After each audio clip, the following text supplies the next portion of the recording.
Michael Harrison felt his chest tighten as the driver stopped the Mercedes at the red light on Fifth Avenue in Manhattan. 6 years had passed since Rebecca vanished from his life, and now there she was, at a hot dog cart on the busiest corner of Midtown. But it wasn't seeing his ex-wife that made his world stop. It was the 3 blonde boys beside her, helping arrange buns while she grilled hot dogs. The math was too simple to ignore. The boys looked about 5 years old, the same time since she disappeared after that terrible fight when he chose to close a major deal instead of going with her to the doctor's appointment she begged him to attend. "Mr. Harrison, the light's green," the driver announced. Michael didn't respond. His eyes were fixed on those children who had his platinum blonde hair, his slightly upturned nose, even the way one of them scratched his ear, identical to the gesture he'd had since childhood. "Pull over there," he ordered, his voice shaking. The driver obeyed without question. Michael got out of the car on trembling legs, breathing in the smell of grilled onions and sauerkraut coming from the cart. Rebecca had her back turned, wearing a simple brown t-shirt and worn jeans. Her dark hair was pulled back in a messy ponytail, and her shoulders were more hunched than he remembered. He approached slowly, his heart pounding so hard it seemed like everyone on the street could hear it. One of the boys saw him first and smiled with that innocent way children have, showing small white teeth. "Good morning, sir," the boy said. Rebecca turned instantly. Her face went white, then red, passing through every possible color in seconds. She gripped the spatula so tightly her knuckles turned white. "Michael," was all she could say. "Rebecca, he tried to speak, but the words died in his throat when the 3 boys stood beside her, looking curiously at the man in the expensive suit. "Mom, who is this man?" one of the boys asked, pulling the edge of her shirt. "Nobody important, sweetheart," Rebecca answered quickly, but her voice trembled. "Go inside and get those napkin packs for Mom." The boys obeyed, entering the small improvised structure behind the cart. Michael felt like he'd been punched in the stomach. "Nobody important." The words echoed in his mind like a scream. "They're my sons." It wasn't a question. It was a hoarse statement.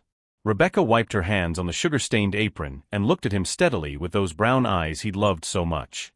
But now they were different, harder, filled with pain he recognized as his fault. "They were your sons if you'd wanted to know," she replied quietly but firmly. "Now they're only mine." "What do you mean, if I'd wanted to know?" "You disappeared, Rebecca. You left without leaving an address, phone number, nothing. I tried to tell you." Her voice rose slightly, but she quickly controlled it, looking around to see if anyone was paying attention. "I called your office 5 times the day after our fight. I talked to your secretary, that Jennifer. She said you didn't want to talk to me, that you'd sent word that anything should go through lawyers." Michael felt the ground slip away beneath his feet. Jennifer. He vaguely remembered her mentioning that his ex-wife had called, but said it was just to ask for more money, that he shouldn't worry about it. He was so immersed in that company expansion project that he didn't even think twice. "I didn't know you were pregnant," he whispered. "And you think that changes anything now?" Rebecca took more dough and began making hot dogs with mechanical movements, as if she needed to do something with her hands to keep from falling apart. 6 years, Michael. 6 years I raised these boys alone. I went hungry so they'd have food. I slept on the floor so they'd have a mattress. You have no idea what it was like. Then let me help now." "I don't need your help." She cut sharply. "We're fine like this." Michael looked around. The cart was old, patched in several places with duct tape. The wheels were crooked and there was a crack in the griddle where she cooked the hot dogs. The condiment packages were cheap brands, and he saw she was using a cut 2-liter soda bottle as a container for hot cooking oil. "This isn't being fine, Rebecca. It's more dignified than anything you could offer me." She finally stopped making hot dogs and looked at him head-on. "I built this with my own hands. Nobody gave me anything, and my sons know the value of work. They know what it means to earn things honestly." "Our sons," he corrected quietly. "No," her voice was firm, definitive. "They're my sons. You lost that right when you chose a business meeting over being with me when I needed you most." The boys returned at that moment, carrying napkin packages and laughing about some joke between them. Michael stood paralyzed, staring at them. One had a small birthmark on his neck, similar to his father's. Another had that dimple in his chin that was a Harrison family trait. The third had eyes that crinkled when he smiled, exactly like Michael's mother. "Ready, Mom," one announced proudly. "Very good, my loves." Rebecca smiled at them with such tenderness that Michael felt his chest tighten even more. She'd never smiled at him like that. "What are their names?" he asked. Rebecca hesitated but answered, "Ethan, Noah, and Liam." "Beautiful names." "They're names I chose alone," she made clear. "Like everything in their lives." A customer approached asking for hot dogs, and Rebecca returned to work as if Michael wasn't there. He stood still, not knowing what to do, feeling like a complete idiot in his $3,000 suit while his ex-wife and son struggled to survive selling hot dogs on the street. "I'll come back," he said finally. "It's not necessary." "I'll come back anyway." Rebecca didn't respond, focused on grilling hot dogs for the customer. Michael returned to the car with slow steps, feeling the weight of 6 years of regret crushing his shoulders. In the back seat, he pulled out his phone and searched for the number of the investigation firm he used for corporate matters. He needed to know where Rebecca lived, what conditions she and the boys lived in. "Where to, sir?" the driver asked. "To the office," Michael replied, but his head was miles away, trapped on that corner where 3 blonde boys played, oblivious to the drama unfolding around them. At the office, he couldn't concentrate on anything. Every report he tried to read became a blur. Every meeting seemed useless and empty. All he could think about was Ethan, Noah, and Liam. His sons. He had sons and didn't know it. Jennifer entered his office late that afternoon with a stack of contracts to sign. She was 32, efficient, and had been his right hand for the past 8 years. But now Michael looked at her with different eyes. "Jennifer, sit down for a minute," he said, pointing to the chair in front of the desk. "Did something happen, Mr. Harrison? Do you remember when Rebecca called here about 6 years ago?" Her face went slightly pale, but she recovered quickly. "I remember vaguely. It was right after your divorce, wasn't it?" "What exactly did she say in those calls?" She wanted to talk to you, but I explained you were busy and that any matter should be handled through lawyers," Jennifer replied with a firm, professional voice. "It was what you'd instructed me to do with her calls." "I never gave that instruction," Michael said slowly, observing her reaction. "Sir, you were so focused on the expansion project back then. I thought I was doing what was best for you, avoiding more problems with your ex-wife." "She was pregnant, Jennifer. She was trying to tell me she was pregnant with triplets." The silence that followed was heavy as lead. Jennifer opened her mouth, closed it, opened it again. "I didn't know. I swear I didn't know she mentioned pregnancy in the calls, just said she needed to talk to you urgently. But every ex-wife says that when they want attention or money." Michael took a deep breath, trying to control the anger beginning to boil inside him. "You had no right to make that judgment. It wasn't your decision to make." "I'm sorry," she said, but her voice didn't sound sincere enough. "You can leave."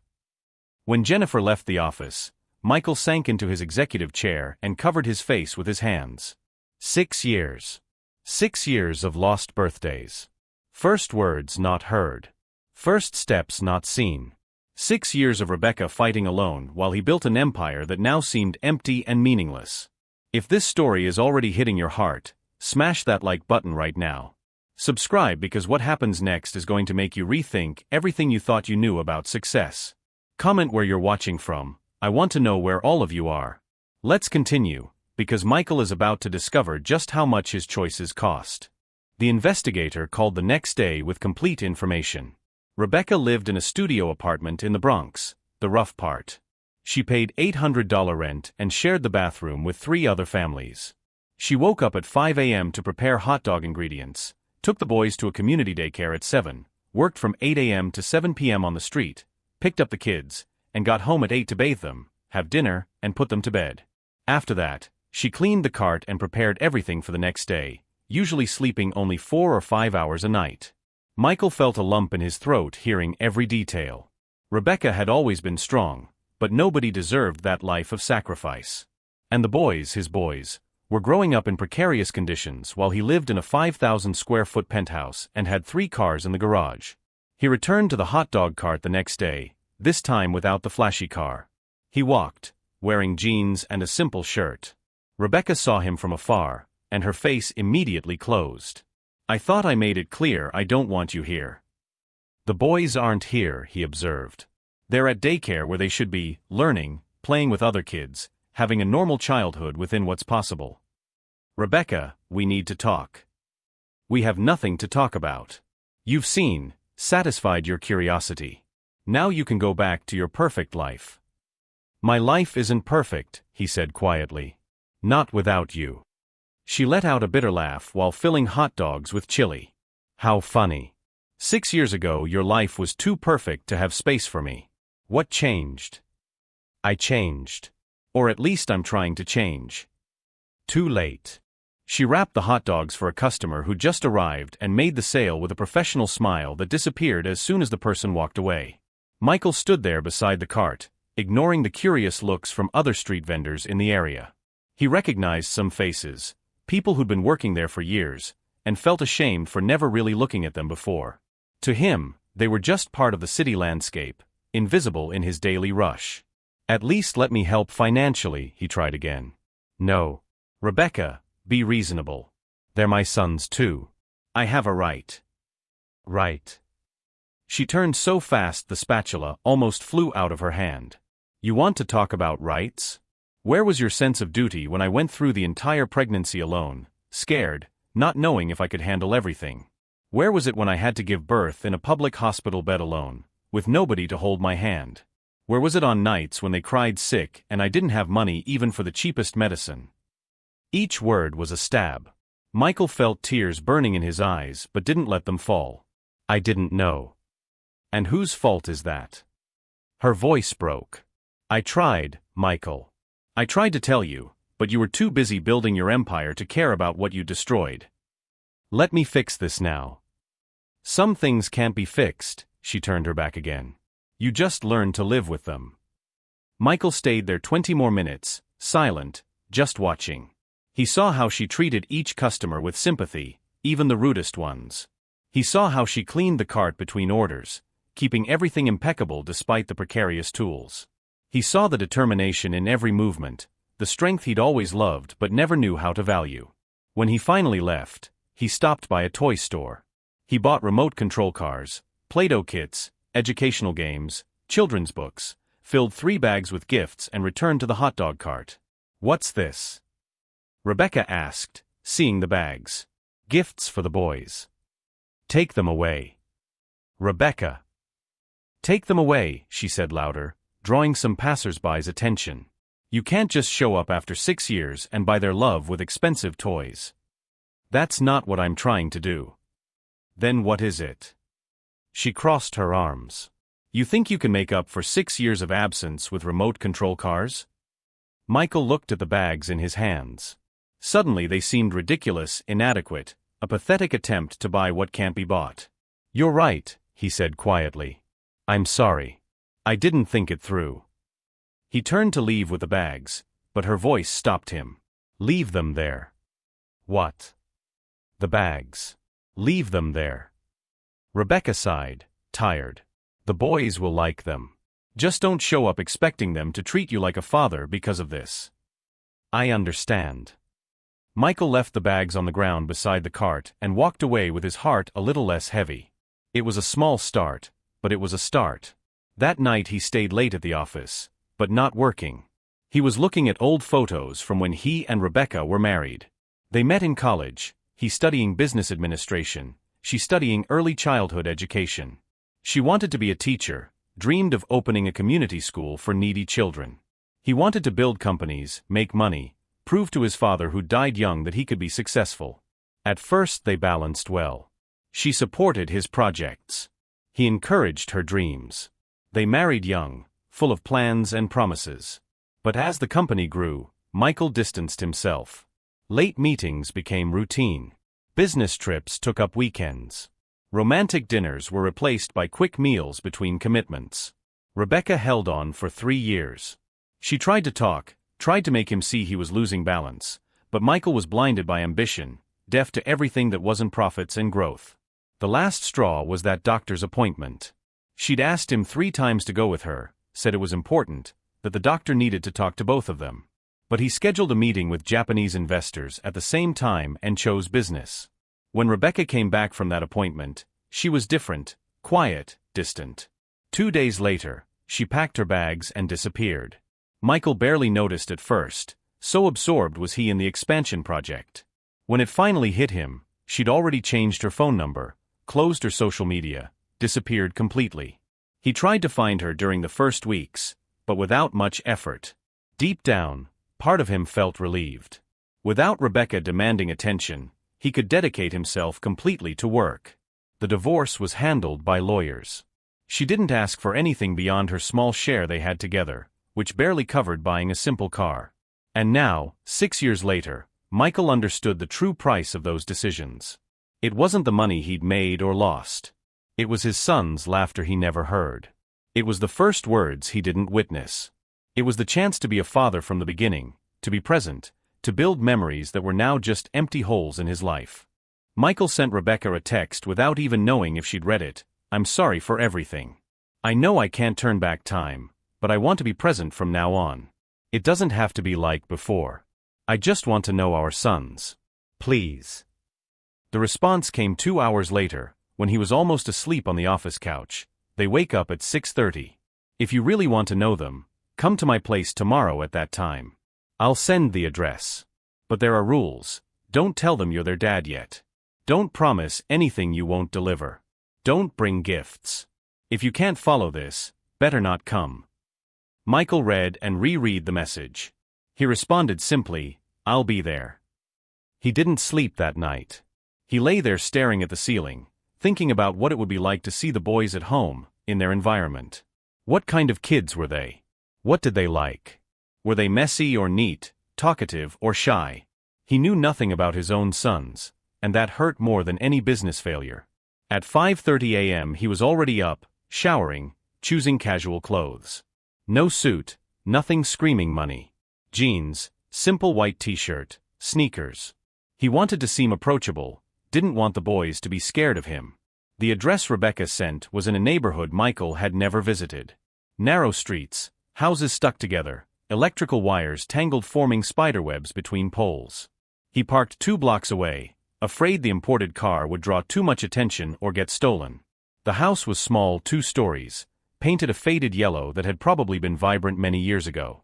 A rusty iron gate separated the sidewalk from a small dirt yard. Michael rang the bell and waited, heart pounding hard. Rebecca opened the gate. Her hair was wet, she wore old sweatpants and a baggy t-shirt. No makeup, deep dark circles. She looked exhausted, but when she looked at Michael, her eyes were alert, protective. "You came early," she said. "Couldn't sleep. They're still having breakfast. Come in." She made a gesture for him to enter. The studio in the back was smaller than Michael's closet. An old double bed took up half the space, with an improvised bunk in the corner. A curtain separated the sleeping area from a kitchenette with a 2-burner stove and stained sink. Clothes hung on improvised lines on the ceiling. The smell was fresh coffee mixed with dampness from old walls. Ethan, Noah, and Liam were sitting on the floor eating bread with butter on a colorful plastic plate. They wore pajamas that had been mended several times but were clean and well cared for. Seeing Michael, all 3 stopped eating and looked at him curiously. "Boys, this is," Rebecca hesitated, and Michael saw the internal struggle on her face. "This is Michael, a friend of Mom's." "Hi," all 3 said in unison. Michael knelt to be at their height, a huge lump in his throat. Up close they were even more like him than he'd noticed before. Ethan had a small scar on his eyebrow, probably from some fall. Noah had slightly more slanted eyes, like Michael's paternal grandmother. Liam had those freckles across his nose that Michael had as a child. "Hi," he managed to say, voice breaking. "Nice to meet you." "You're tall," Ethan observed. "You have a cool watch," Noah pointed at Michael's wrist. He looked at the gold watch he'd been wearing for years, suddenly embarrassed by the expensive object. "Yes, they gave it to me a while ago." "Mom doesn't have a watch," Liam said with innocence. "She checks the time on her old phone." "Liam," Rebecca gently scolded. "It's true, Mom." The boy shrugged and went back to eating his bread. Michael stayed there an hour, just observing their morning routine. He saw Rebecca comb the boys' hair with infinite patience, even when they complained about tangles. He saw how she checked the daycare backpacks, making sure they had everything necessary. He saw how all three hugged before leaving, a clearly established ritual. Can I take them to daycare?" he offered. Rebecca looked at him for a long moment. "Not today. It's too soon. They barely know you." "Then when?" "I don't know, Michael. Let's go slow." "But can I come back?" She sighed. "You can. But on the schedule, I say, and following my rules. The boys are my priority. If I feel you're going to hurt them in any way, it's over." "I would never hurt them." "You don't know what can hurt a child," she said quietly. "Broken promises, sudden absences, hopes created and destroyed. You need to be sure you're ready for this before truly entering their lives." "I am." "Then prove it." In the following days, Michael established a new routine. He woke up early and went to Rebecca's house to see the boys have breakfast. He didn't stay long, just 20 or 30 minutes, but he was present. The boys began getting used to him, stopped finding his presence strange. One morning, Noah asked, "Are you going to marry Mom?" Rebecca almost choked on her coffee. Michael blushed. "Why do you think that, champ?" he asked carefully. "Because you come here every day," the boy explained with simple child logic. "Just like Mrs. Carmen's Mr. Javier comes to see her." And then they got married. "Michael and I are just friends," Rebecca said quickly. "Friends visit each other." "Oh." Noah seemed to accept the explanation and went back to eating, but the question resonated in Michael's mind all day. Marry Rebecca again? He didn't even know if she still felt anything for him beyond resentment. And him? Did he still love her? Or was it just guilt and regret bringing him back? He had no answer. His mother, Patricia Harrison, called one afternoon asking to talk. She was 70, a strong-willed woman who'd helped build the business empire alongside her late husband. After he passed, she stepped away from business but maintained a firm opinion on everything involving family. "Son, I need to talk to you," she said when he answered. "Hi, Mom." "About what?" "About these rumors circulating. You've been seen in a poor neighborhood visiting a hot dog vendor. People are talking." Michael sighed. Of course someone had seen him and told his mother. Her social circle was made up of high society ladies who had nothing better to do than gossip. "They're not rumors, Mom. It's true." "Michael. And there's more. She's my ex-wife. Rebecca." Silence on the other end. Then finally, "The girl you married in college?" "The same. And why would you be visiting her?" Michael took a deep breath. "Because she has 3 sons. My sons. 5-year-old triplets I didn't know existed." Another silence, this one longer. "Come to dinner tonight," Patricia said finally, her voice controlled but loaded with emotion. "We need to talk about this in person." The Harrison family mansion was in a private luxury subdivision. Michael grew up there, had memories of running through huge gardens, birthday parties with clowns and ponies, Christmases with 10-foot trees and piled gifts. Now the place just seemed big and too empty. Patricia waited for him in the dining room, table set for 2. She wore an elegant dress though she was home, her gray hair perfectly arranged, posture erect. But when Michael approached, he saw tears in her eyes. "I have grandchildren," she said simply. "And I didn't know." "Mom, I didn't know either." "How did this happen? How didn't you know your wife was pregnant?" Michael told everything. The fight, Rebecca's disappearance, the calls blocked by the secretary, the years of silence. Patricia listened in silence, her face going through various emotions. "I want to meet them," she said when he finished. "It's not that simple, Mom. Rebecca is very hurt. She barely lets me get close. If you show up wanting to impose grandma authority."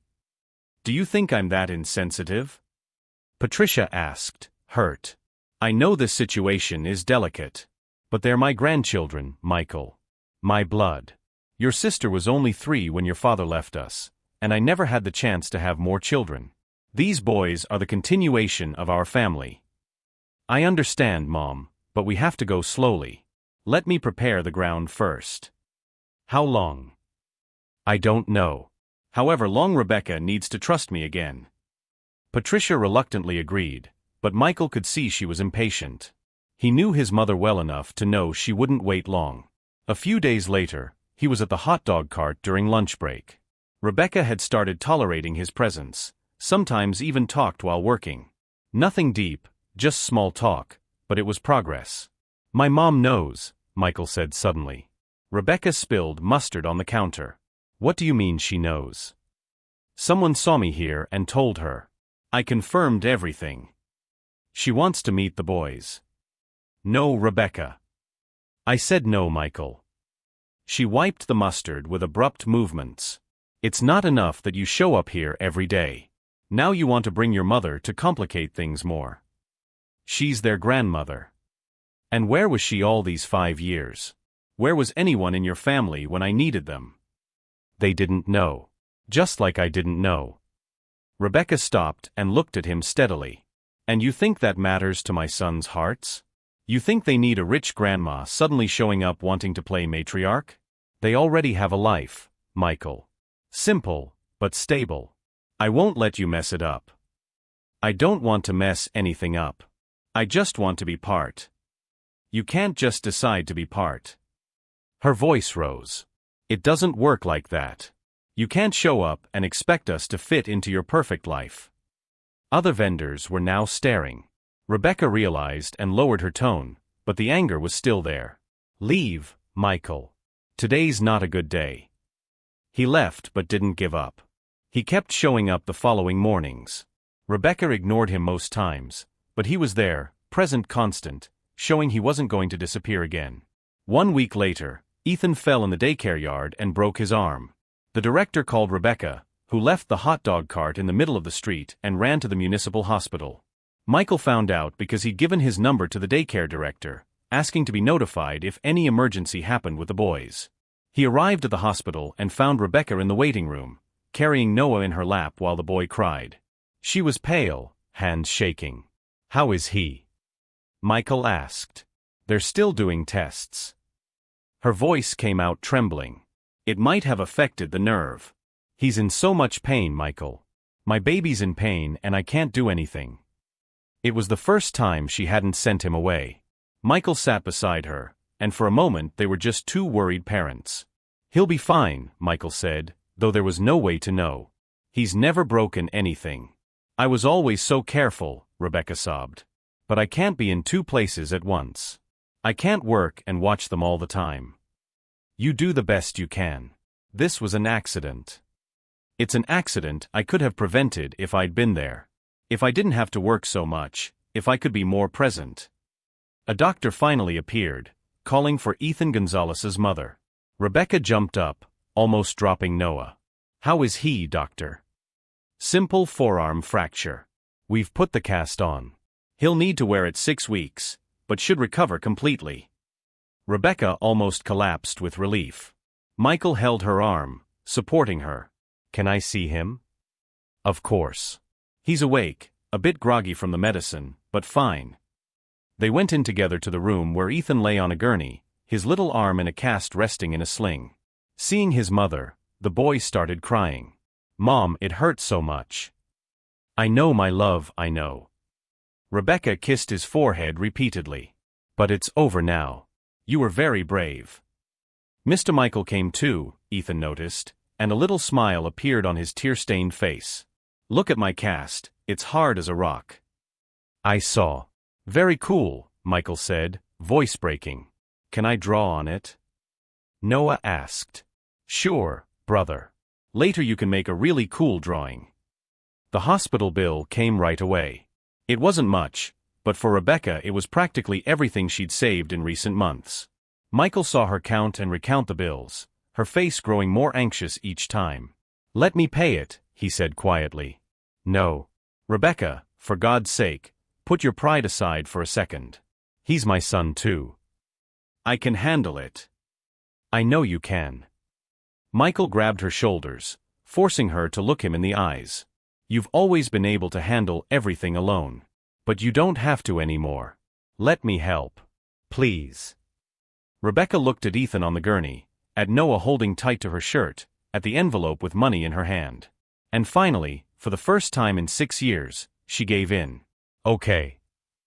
Michael paid the bill, the medicines, and insisted on calling a taxi to take them home, since Rebecca wasn't in condition to take the bus with an injured child and a scared one. That night he stayed. Rebecca didn't send him away, and Michael helped bathe Noah while she took care of Ethan. He helped make dinner, wash dishes, organize Ethan's medicine schedule. When the boys finally fell asleep, they both sat on the floor of the tiny studio, exhausted. "Thank you," Rebecca said quietly. "For today. For being here." "There's nothing to thank. I should be here always." "You should," she agreed without resentment for the first time. "But you weren't. And we can't change that. I can try to make up for it from here on." "Make up is the wrong word," Rebecca said. "You don't make up for 6 years, Michael. You just show up for the next 6 and all those that come after." "I'll show up every day if you let me." Rebecca leaned her head against the wall, closing her tired eyes. "I'm so tired. So tired of fighting alone." "Then stop fighting alone. Let me be here. Really here." And for the first time in 6 years, Rebecca let herself be vulnerable enough to accept that she needed help. 2 months later, Michael and Rebecca got married again. It was an intimate ceremony at the Manhattan courthouse, just close family and a few important friends. Ethan, Noah, and Liam were the best men, wearing small suits and huge smiles. Patricia cried from beginning to end. Even some friends from the hot dog cart came, those people who'd helped Rebecca in the hardest times. There was no expensive gift registry or European honeymoon. They spent a weekend at a simple inn upstate.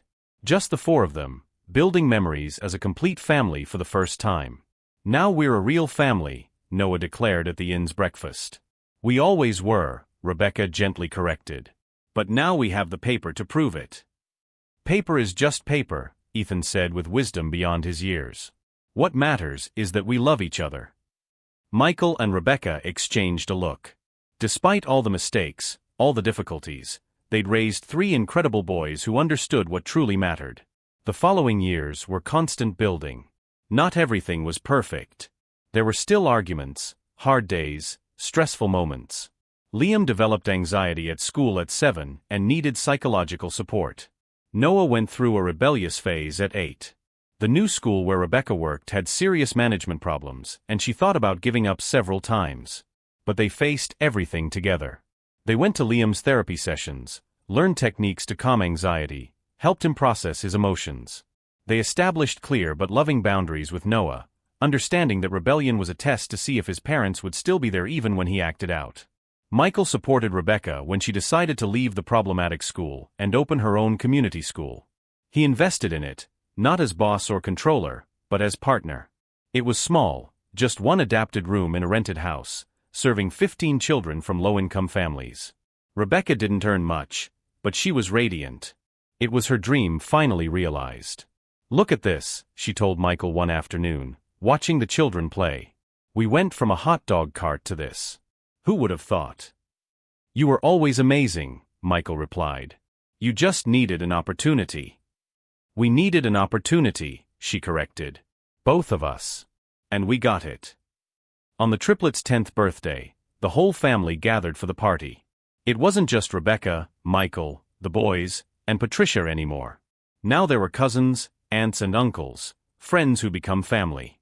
The backyard of the house they bought was full of life, laughter, love. Michael watched everything from a corner with a permanent smile on his face. "What are you thinking?" Rebecca appeared beside him, putting her arm around his waist. "How lucky I am. How I got a second chance I didn't deserve." "Of course you deserved it. People make mistakes, Michael. What defines character isn't the mistake, it's what you do after. And you think I did right? Look around," she pointed to the party. 3 happy, healthy boys. A united family. Love to spare for everyone. Yes, you did very well. Ethan came running. "Dad, Mom, come play.